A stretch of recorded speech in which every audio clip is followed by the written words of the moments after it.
आज करोडो लोक सकाळी उठतात, कामावर जातात, दिवस संपवतात आणि वर्ष संपतं, पण आयुष्य कुठे चाललंय हेच कळत नाही.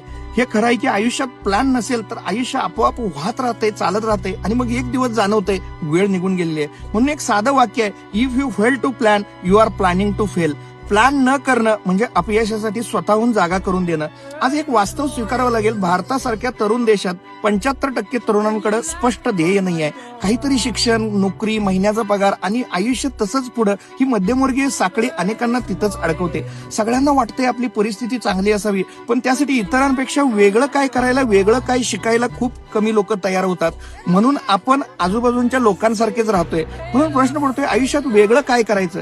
नवीन वर्ष जवळ येत असताना मागील वर्षाकडे पाहणं गरजेचं आहे. या वर्षात काय चांगलं झालं, काय शिकलो, काय बदललो, यासाठी कृतज्ञता मन स्थिर करते आणि व्हिजन आयुष्याला दिशा देते. आणि त्यानंतर पुढील वर्षासाठी स्पष्ट लिहिलेलं वास्तववादी व्हिजन. कारण कागदावर लिहिलेलं ध्येय फक्त विचारात राहत नाही, ते कामात उतरायला सुरुवात होते.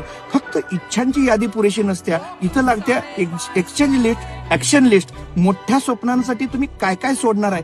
ध्येय निश्चिती ही स्वप्न पूर्ण होण्याची पहिली पायरी आहे. आज आपण गुगलला जगाबद्दल सगळं विचारतो, पण स्वतःच्या आयुष्याबद्दल, घर, गाडी, मानसिक समाधान, आध्यात्मिक प्रगती याबद्दल ठरवून कधीच विचार करत नाहीये.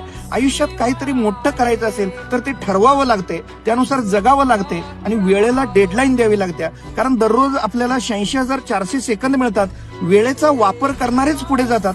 आपल्याकडे क्षमता असते, साधनं असतात, पण नेमकं कुठं जायचं हेच माहित नसेल तर सगळी धावपळ वाया जात्या. म्हणून 10-20 वर्ष झालं खूप मेहनत केली, पण दिशा नाहीये, त्यामुळे लोकांना यश नाहीये. जर आज तुमच्या आयुष्यात क्लॅरिटी नसेल, ध्येय स्पष्ट नसेल आणि पुढचं पाऊल काही हे कळत नसेल, तर यासाठी